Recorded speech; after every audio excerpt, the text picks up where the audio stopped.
Tai kas dažniausiai lemia, kad žmogus tam tikroje situacijoje nusprendžia padaryti nusikaltimą, pasirinkti tą nusikalstamą elgesį? Ar tai kažkoks impulsas, ar labiau emocija, o gal kažkokie įpročiai?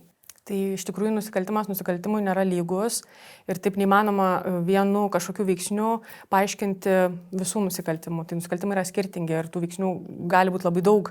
Išskiriama net ir tą patį vieną nusikalstamą elgesį analizuojant, bet tai, ką jūs paminėjote, tai aišku, kad emociniai išgyvenimai irgi yra svarbus, nes jie dalyvauja nuolat mums priimant sprendimus, tame tarpe ir kriminalinius sprendimus priimant.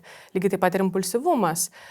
Sunku gal pasakyti, kiek tiksliai nusikaltimų yra įgyvendinamų impulsyviai, bet šiaip pripažįstama mokslinė literatūra, kad impulsyvumas yra svarbus nusikalstamo elgesio riziką didinantis veiksnys. Tai tikrai nemaža dalis nusikaltimų, tiek turtinių, tiek smurtinių nusikaltimų yra padaroma ir impulsyviai.